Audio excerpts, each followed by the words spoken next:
सत श्री अकाल, नमस्कार, आदाब। पंजाबी रेडियो और पंजाबी टीवी यूएसए देख और सुन रहे सभी साथियों का बहुत बहुत स्वागत है इस समय के विशेष program beyond the headlines with Mandeep Punia में। प्रोग्राम में साथ होता है सीनियर पत्रकार मनदीप पूनिया जी का और देश विदेश के साथ जुड़ी हुई अहम खबरों पर होती है बातचीत। करते हैं सबसे पहले पूनिया जी का स्वागत। बहुत बहुत स्वागत है जी। जी, शुक्रिया, नमस्कार, सत श्री अकाल, आदाब। सत श्री अकाल, आदाब। रुख करें खबरों का तो सबसे पहले ईरान की ओर बढ़ते हैं। ईरान की पुलिस ने 108 स्टारलिंक उपकरण जब्त किए हैं क्योंकि देश में इंटरनेट बंदी का आज 19वां दिन था। ईरान में ऑल ओवर अगर हालात देखने हो तो क्या स्थिति है? देखिए, ईरान में हालात तो हम सबको पता है कि खराब ही चल रहे हैं। वहाँ पर 2000 से ज़्यादा लोगों के मारे जाने का दावा निकल के आ चुका है और उसमें नो डाउट यूरोपियंस जो मीडिया आउटलेट हैं वो तो ज़्यादा कह रहे हैं, वो तो 12,000 तक उन्होंने नंबर पहुँचाया हुआ है। लेकिन मेरी जैसे कुछ वहाँ के लोकल जर्नलिस्ट से भी बात हुई थी, तो वो कह रहे हैं कि 2000 ही है डेटा।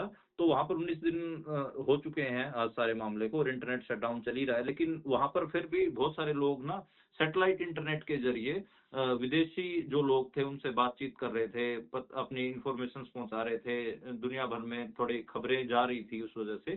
तो उसमें स्टारलिंक जो सैटेलाइट इंटरनेट है उसका उपयोग ज्यादा हो रहा था और वो ज्यादातर वो देखें तो जो कुर्द इलाके हैं, जो कुर्दिस्तान जो स्टेट है उसमें बैकअप के लिए मतलब ज्यादातर वहां पर जो स्टारलिंक डिवाइस थे वो छुपाए गए थे। वहां पर छापेमारी की गई है और जो वहाँ की इकोनॉमिक सिक्योरिटी पुलिस है उसका कहना है कि हमने 108 जो स्टारलिंक डिवाइसेस हैं उनको जब्त किया है। तो ये है। और अभी जैसे जो अमेरिका में ईरानी ह्यूमन राइट एक्टिविस्ट हैं उनका और वो जो न्यूज एजेंसी भी वो चलाते हैं HRINN, उनका कहना है कि पिछले 3 हफ्तों में तकरीबन 2400 आंदोलनकारी जो हैं वो मारे जाने की पुष्टि हुई है, जिसमें 12 बच्चे शामिल हैं। तो ईरान मतलब काफी अपन कहें कि काफी सेंसिटिव बना हुआ है।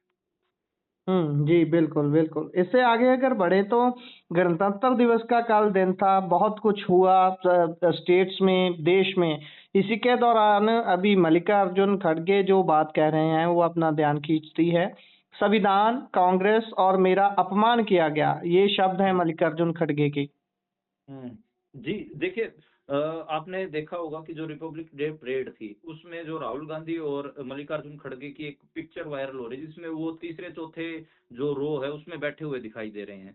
पहले क्या होता था, मतलब मोदी ईरा से पहले ये था कि जो लीडर ऑफ अपोजिशन होते थे वो फ्रंट लाइन में ही बैठते थे। जो लीडर ऑफ द हाउस होते हैं, मतलब यानी कि प्रधानमंत्री, राष्ट्रपति और जो इंडिया का स्टेट गेस्ट होता है उसके साथ ही बैठते होते थे लीडर ऑफ अपोजिशन। लेकिन ये पिछले काफी सालों का ट्रेंड बन गया है कि लीडर ऑफ अपोजिशनों का अपमान किया जा रहा है। अब जैसे मल्लिकार्जुन खड़गे हैं, वो लीडर ऑफ अपोजिशन राज्यसभा में है, राहुल गांधी लोकसभा में लीडर ऑफ अपोजिशन है। दोनों वहां पर बैठे थे जहां पर मिनिस्टर्स के जो बच्चे बच्चे नहीं बैठे होते हैं और जो बड़े अधिकारियों के बच्चे बैठ के देख रहे होते हैं, तो वो एक अपमानित करने वाला तो था ही। और बड़ा अजीब लगा कि जो कैबिनेट मिनिस्टर्स थे वो राहुल गांधी और मल्लिकार्जुन खड़गे के आगे बैठे थे। तो ये एक क्या कहें कि अपोजिशन का अपमान तो है ही, अपोजिशन लीडर्स का अपमान है। इनके पास भी कैबिनेट रैंक होता है, जो लीडर ऑफ अपोजिशन को कैबिनेट रैंक माना जाता है और वो प्रोटोकॉल पहले पूरा फॉलो होता था। अब कुछ समय से देख रहे हैं कि उसकी उल्लंघना तो हो रही है।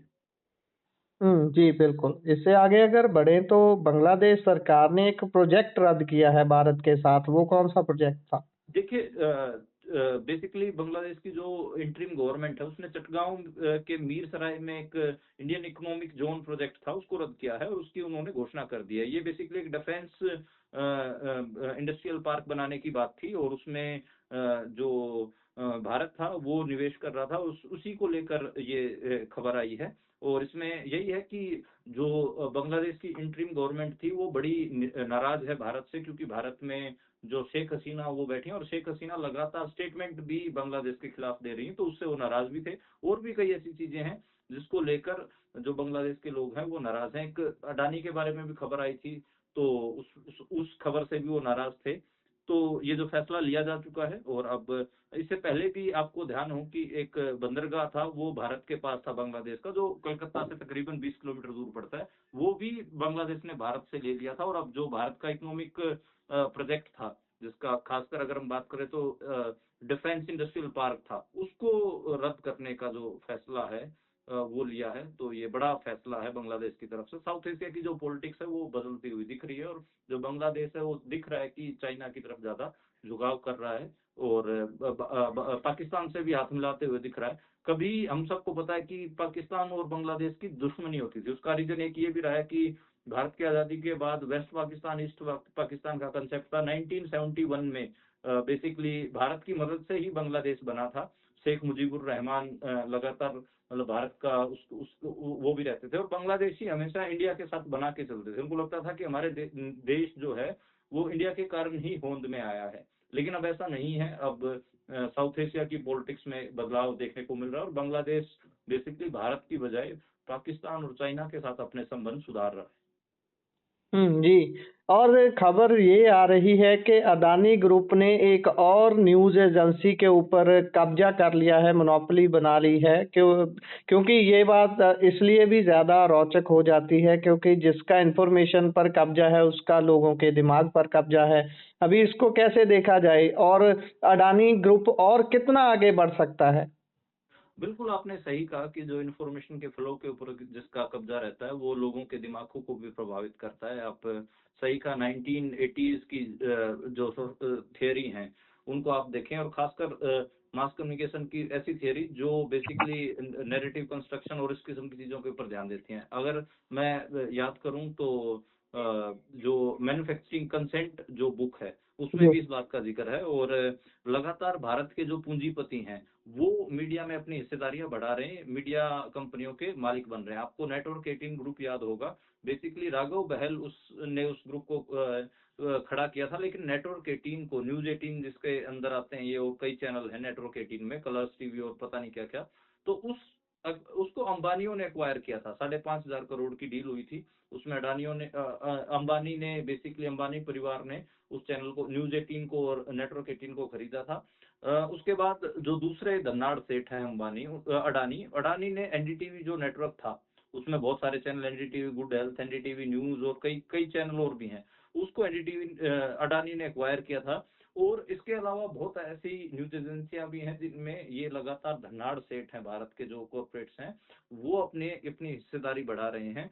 अडानी ने फिलहाल जो शुरुआत की थी आईएनएस की, तो उसमें 24% हिस्सेदारी खरीदी थी, लेकिन अब उसको बढ़ा के 76% हो गई है वो। और अब देखें तो मतलब जो इसमें 76% के अलावा जो 24% जो हिस्सेदारी है वो भी मतलब अननोन राशि से खरीदी गई है। तो ये माना जा रहा है कि वो भी अडानी की किसी फर्म ने खरीदा है। तो 100% कह सकते हैं कि जो ये न्यूज एजेंसी थी आईएनएस, उसके ऊपर अडानी का कब्जा हो गया। तो ये बड़ा इंटरेस्टिंग है कि देश के जो कॉर्पोरेट्स हैं वो न्यूज ऑर्गेनाइजेशंस, मीडिया ऑर्गेनाइजेशंस और जो ऐसी न्यूज एजेंसीज हैं उनमें इंटरेस्टेड है और खरीद रहे हैं। उनका एक कारण ये भी है कि जो प्रोपेगेंडा होता है अलीट्स का, उसको वो अपने काबू में रखना चाहते हैं, और अलीट्स अपना प्रोपेगेंडा तो फैलाएंगे ही।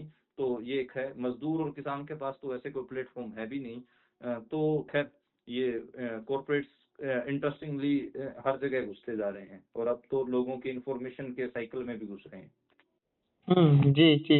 इससे आगे बढ़ें तो देश की नब्ज़ को टटोलने वाले मार्क टली बीबीसी के बड़े चेहरे, या फिर बोल लें जिस समय देश, जिस समय पंजाब एक वर्दी के बूथे को जो बात कहते हैं उसमें था, उस समय इनकी आवाज़ गूंजती थी, अब वो खामोश हो गई है। देखिए मार्क टली के अलग अलग इंसिडेंट हैं, भारत के साथ अलग अलग तजुर्बे रहे हैं, बहुत सारी किताबें उन्होंने लिखी हैं। अगर मैं बात करूं last battle of Indira Gandhi, वो भी हमें ध्यान है, अमृतसर के ऊपर उन्होंने लिखा था। हालांकि उस किताब में एक हल्का सा प्रोपेगेंडा का पुट तो था ही, वो हम सबको पता है क्योंकि वो दिल्ली से कवर करते थे। तो दिल्ली के जो उनके सोर्सेज थे उन्होंने उस किताब में भी थोड़ी बहुत प्रोपेगेंडा था, पर फिर भी उनकी पत्रकारिता 95% अगर हम कहें तो न्यूट्रल रही है। और मार्क टली ने शानदार कहानियां इंडिया की कही हैं, बहुत बुजुर्ग हो गए थे। कई बार हमें भी आईआईसी प्रेस क्लब मिल जाया करते दिल्ली में, तो ऐसे हम बोलते थे कि सर हमने आपको वो सुना है, उस समय आपकी वो रिपोर्टिंग सुनी, तो हंस देते थे, मुस्कुरा के आगे बढ़ जाते थे। तो बहुत अच्छे इंसान थे। 1935 में वो कलकत्ता में जन्मे थे, और उसके बाद वो यहीं पे रह गए, और रहने के बाद उन्होंने लगातार यहाँ से बीबीसी के लिए पत्रकारिता की, बीबीसी के ब्यूरो हेड रहे वो। और कहें तो काफी उन्होंने उत्तर प्रदेश से लेकर बिहार काफी उन्होंने कवर किया, पेजेंट पॉलिटिक्स को भी कवर किया, और जो इंडिया में कॉन्फ्लिक्ट जोन्स हैं उनको भी कवर किया, नेशनलिटी की जो मूवमेंट्स चली उनको भी कवर किया। तो खैर एक सीनियर पत्रकार, काफी अगर कहें कि उनका आखिरी समय तक वो काम करते रहे। अभी पिछले दिनों ही तकरीबन 2-3 महीने पहले ही उनकी एक किताब थी, उसका हिंदी अनुवाद आया था। तो प्रभात हमारे एक दोस्त, उन्होंने ही उसका हिंदी अनुवाद किया था, धीमी पैसेंजर।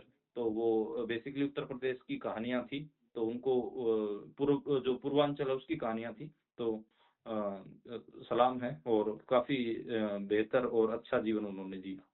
जी। और उधर इतिहासकार जो हैं जो वो बोल रहे हैं कि पाठ्य पुस्तकों से अगर मुगलों का जैसे राजवंश थे उनका पूरे तरीके से बाहर कर देना, उनको हटा देना बेतुका है। इसको कैसे देखा जाए? वैसे तो सवाल इस पर बहुत उठता है। देखिए, इतिहासकार रोमिला थापर की ये टिप्पणी आई है। उन्होंने कहा है कि जो एनसीईआरटी की बुक्स हैं उनमें लगातार मुगलों के चैप्टर हटाए गए हैं, जो कि बेतुका है, क्योंकि भारत के वो सम्राट रहे हैं, पूरे भारत के ऊपर उन्होंने राज किया, तो वो बेतुका तो बताएंगे ही। इतिहासकार कह ही रहे हैं। मैं देखता हूँ कि रुचिका शर्मा है इतिहासकार, वो भी लगातार इस पर सवाल उठा रही हैं। और भी कई ऐसे इतिहासकार हैं जो अपनी प्रोफेसर इरफान हबीब हैं, वो अपनी जो आपत्तियां वो दर्ज करवा चुके हैं। तो ये देख रहे हैं कि एनसीईआरटी में मौर्य, शुंग, सातवाहन, इस किस्म के जो प्राचीन भारतवंश थे उनके ऊपर ज्यादा जोर दिया जा रहा है। और जो मेडिवल हिस्ट्री थी, जिसमें अगर हम बात करें तो दिल्ली सल्तनत पीरियड से जो चीजें शुरू हो रही हैं, और मेडिवल में अगर मुगलों की बात करें, मुगल काफी टाइम रहे, तो उनकी हिस्ट्री को हटा दिया गया है। तो वो एक चीज है। देखिए, इतिहास के बारे में मैंने, जैसे कल हम उसके बारे में बात कर रहे थे, लिटरेचर के बारे में। इतिहास मतलब कोई वेपन नहीं है। इतिहास को वेपनाइज नहीं किया जाना चाहिए कि भाई इतिहास में हमारे साथ ऐसे हुआ था तो अब हम ऐसे उसका बदला 500 साल बाद ऐसे लेंगे। ये सब कोई चीजें करने की नहीं होती हैं। मैं ऐसे में देखता हूँ कि जैसे सिख कम्युनिटी है, तो सिख कम्युनिटी इसमें बहुत आगे निकली है। बौद्ध हैं, जैसे बौद्धों का हमको पता ही है कि भारत में बौद्ध बहुत बड़े प्रचार मात्रा में थे। इवन जो जिस इलाके से मैं आता हूँ, हरियाणा, वहां पर भी बौद्ध के बहुत सारे जगह मिल जाएंगी। तो लेकिन उसके बाद हिंदू धर्म ने टेक ओवर किया, तो उनके स्तूप वगैरह मिटा दिए गए, और बौद्धों का के ऊपर अत्याचार भी हुआ, उनके पास सारा कुछ हुआ। लेकिन बौद्ध कभी भी ये बात नहीं करते कि हम हिंदुओं के खिलाफ अब लड़ाई छेड़ेंगे और उनसे बदला ले लेंगे। ऐसी बात कभी नहीं देखने को मिलती। और सेम मैं देखता हूँ कि मुगलों के साथ जो टकराहट रहा है, खासकर औरंगजेब का सिखों के साथ, औरंगजेब और सिखों का, तो लेकिन जो सिख कम्युनिटी है वो कभी भी औरंगजेब का गुस्सा वो पूरे मुसलमान समुदाय पे नहीं निकालते। वो कहते हैं कि हमारा, वो हुकूमत में थे और तख्त पे बैठा था, हमारी लड़ाई तख्त से थी और हमने लड़ाई बखूबी लड़ी, हम बागी थे, ठीक है। तो उसकी एवज में ये थोड़ी ना कि आज सारे मुसलमान समाज को टारगेट करें। तो ये एक खूबसूरती होती है। तो अब लेकिन क्या है कि हम देख रहे हैं कि लगातार जो ये बात फैलाई जाती है कि दरअसल लड़ाई तो दो समुदायों के बीच में है। तो इस किस्म की जो बातचीत है वो तो गलत ही है, और उसमें इतिहास का सहारा लिया जा रहा है, मुगलों के इतिहास को हटाया जा रहा है, उससे होगा कुछ नहीं। जो पेशेवर इतिहासकार हैं वो लगातार इस बात को उठा रहे हैं, और जो भारत का जो इतिहास लेखन है, और जो इतिहास में अगर हम बात करें जो पढ़ाया जा रहा है बच्चों को, वो काफी अभी विवादित बना हुआ है। जी बिल्कुल। उधर एक वीडियो सोशल मीडिया पर घूम रही है वो, जिसमें एक दरगाह को तोड़ा जा रहा है, बुल्ले शाह की दरगाह वो बताई जा रही है। ये कितनी सच्ची है वीडियो? अगर सच्ची है तो इसको कैसे देखा जाए? देखिए, बुल्ले शाह की दरगाह कोई 21वीं सदी में तोड़ेगा, कभी सोचा भी नहीं था। ये मामला उत्तराखंड का है, और उत्तराखंड के मसूरी का है। पंजाबी सूफी संत रहे, कवि रहे, समाज सुधारक रहे बाबा बुल्ले शाह। तो उनकी 100 साल पुरानी दरगाह को तोड़ा गया है, और उसमें बड़ा अजीब लगा मुझे तो जब वो खबरें मैं देख रहा था। तो मेरे को तो यकीन ही नहीं हो रहा। वैसे तो मतलब हम देखते हैं कि सब चाहे मुस्लिम कट्टरपंथी हों या फिर हिंदू कट्टरपंथी, सभी बुल्ले शाह का विरोध करते हैं। बुल्ले शाह को असल में, बुल्ले शाह ऐसे पंजाबी कवि हैं जिनको आप किसी धर्म में बांध ही नहीं सकते। बिल्कुल। और बुल्ले शाह 16 मतलब अगर हम बात करें कि उस समय में रैशनैलिटी की बात कर रहे हैं, 18वीं सदी के अंदर वो 18th सेंचुरी में वो रैशनैलिटी की बात कर रहे हैं। छुआछूत से दूर ले जाने की बात कर रहे हैं, वो मंदिर मस्जिद के झगड़े से दूर ले जाने की बात कर रहे हैं, वो इंसान को इंसान की तरह ट्रीट किया जाए, इसके ऊपर बात कर रहे हैं। मैं मतलब एकदम से जब बुल्ले शाह का नाम मेरे ज़हन में आता तो मेरे एकदम से उनकी वो कविता ध्यान आने लगती है कि "ओथे अमला दे होने ने न वेड़े, किसी ने तेरी जात पूछनी"। ऊपर जो जब तुम जाओगे मरने के बाद तो उसके ऊपर जो यहाँ पर कर्म कर रहे हो, उसके ऊपर आपके फैसले होंगे। कोई आपकी जात नहीं पूछेगा कि आप ऊँची जाति से हो, नीची जाति से। तो ऐसी-ऐसी कविताएँ उनकी रही हैं। तो सूफ़ी संत रहे हैं और मतलब पंजाबियत को, पंजाबी भाषा को, पंजाबी भाषा की पोएट्री को बहुत ऊपर लेके गए हैं। नुसरत फ़तेह अली खान से लेकर आज की बात कर लें तो रब्बी शेरगिल या लखविंदर वड़ाली, कितने ही पंजाबी सिंगर आज के समय हम सबको पता है कि बुल्ले शाह को गाते ही हैं वो। और बुल्ले शाह मेरे को लगता है कि आने वाले सदियों-सदियों वो गाए जाएँगे। सेंचुरी हमेशा उनकी बात होगी। कबर तोड़ देने से क्या होगा? कुछ नहीं होगा। ये क्या बोलते हैं, नफ़रत जो दिखा रहे हैं, वो नफ़रत दिखाने वाले अगर बैठ के बुल्ले शाह की कविता को पढ़ लेंगे तो उनकी आँखों में आँसू आ जाएँगे, जो उनकी कविताएँ हैं। जो नहीं पढ़ते हैं वही ऐसे मूर्खता भरे काम करते हैं। जी, बिल्कुल, बिल्कुल। और उधर असम में बेदखली अभियान चल रहा है, ये क्या है? देखिए ये हेमंत बिस्व शर्मा हैं, असम के मुख्यमंत्री, बीजेपी की सरकार है। उन्होंने दावा किया है कि हम राज्य से मियाँ यानी जो बांग्ला भाषी मुसलमान हैं, उनको बेदखली कर रहे हैं, हम असमिया लोगों को नहीं भगा रहे। ये बात उन्होंने दावा किया। उन्होंने 6 हमको पता है कि इस साल 6 मई के बाद असम में चुनाव होने जा रहे हैं और वो लगातार मुसलमानों को टारगेट कर रहे हैं क्योंकि वहाँ पे ध्रुवीकरण करके दोबारा बीजेपी सरकार बनाना चाह रही है। हालाँकि कांग्रेस भी मजबूत है, तो वो अपने इलेक्शन स्टेट है असम आज के टाइम पे, तो मतलब 5 महीने बाद वहाँ पर चुनाव है। तो 5 उसी लिहाज से वहाँ पर जो कम्युनलाइज़ेशन है वो कर रहे हैं। हालाँकि हेमंत बिस्व शर्मा जाने जाते हैं कि मुसलमानों के खिलाफ लगातार जो नफ़रती अभियान है उनको लें और वो इस किस्म की राजनीति में माहिर हैं। बिल्कुल, बिल्कुल। और उधर भाजपा को 30 करोड़ रुपए का चंदा देने वाली कंपनी का नाम एक घोटाले में आया है। वैसे ये तो कई चीजों से पर्दा हटाने वाली बात है, लेकिन इसको कैसे देखा जाए? देखिए अपन जब इलेक्टोरल बॉन्ड्स के ऊपर खुलासे हुए थे कि भाजपा को कितना ज़्यादा चंदा मिलता है कंपनियों से, तब अपन एक बात करते थे कि चंदा दो, धंधा लो। यानी कि बिज़नेसमैन्स को इन्होंने चंदा ये कहा है कि हम आपको पैसे कमवाएँगे लेकिन हमें चंदा दो, वैसा मामला लगता है। अब ऐसा ही एक सेल इंडिया जो है, उसने करोड़ों का नुकसान उनको हुआ है और सीवीसी जो है सेंट्रल विजिलेंस कमीशन है, उसने अपनी इन्वेस्टिगेशन में पाया है कि 30 करोड़ का फ्रॉड जो है वो किया गया है और वो एक ऐसी कंपनी ने किया है जिसने 30 करोड़ रुपए का चुनावी बॉन्ड है वो भाजपा को दिया था। अब इसमें Venkatesh infra project private limited का नाम आ रहा है और उससे सेल को नुकसान हुआ। सेल बेसिकली इंडिया की जो सरकारी जो स्टील वाली जो कंपनी है उसको हुआ है। तो खैर देखिए सरकार को 30 करोड़ का नुकसान हुआ और 30 करोड़ का फायदा बीजेपी को चंदा मिल रहा। तो ये यही है कि चंदा दो चंदा लो। तो ये पहले भी एक्सपोज़ हो चुके हैं खैर, अब पता नहीं इस बात का कितना लोग समझेंगे, कितना नहीं समझेंगे, लेकिन ये सच है। हुकूमत में जो बैठे लोग हैं, वो बिज़नेसमैन से चंदा लेते हैं और उनको फिर धंधा देते हैं।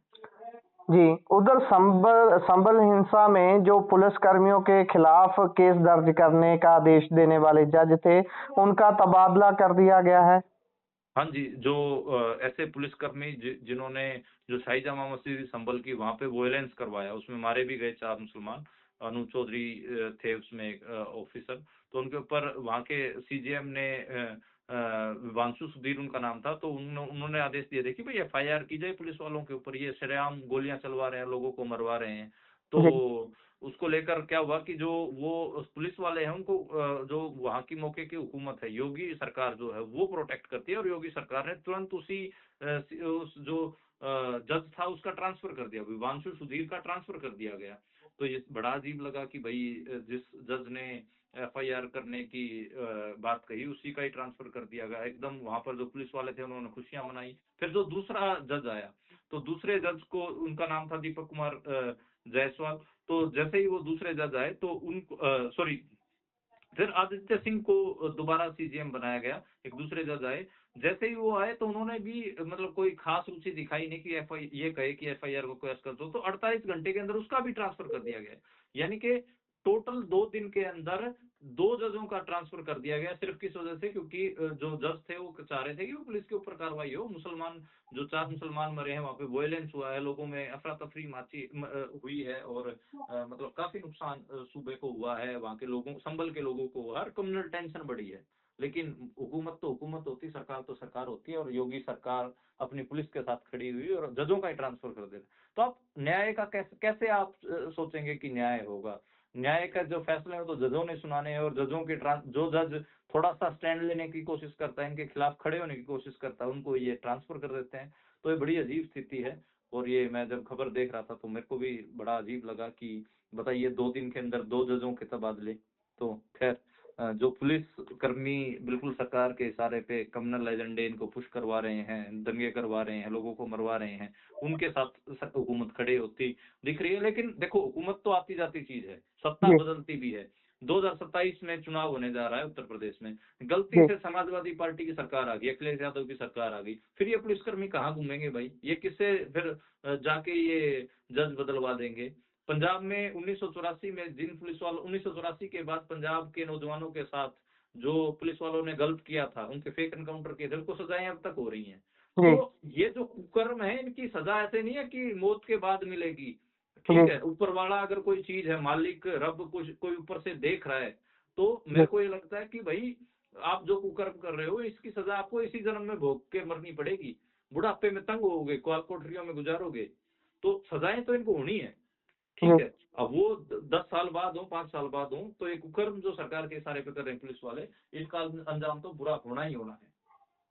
बिल्कुल बिल्कुल, ये सवाल न्यायपालिका की आज़ादी पर भी उठता है कि कितनी आज़ाद है देश की न्यायपालिका। ये बहुत बड़े सवाल हैं, इनका जवाब जब आप किसी से मांगेंगे तो कोई नहीं देगा। सो खैर, इस पे हम बात की है आपने। इसी के साथ प्रोग्राम का समय समाप्त होता है। आप जुड़े, जानकारियां साझा की, बहुत बहुत शुक्रिया। जी शुक्रिया, नमस्कार, सत श्री अकाल, आदाब।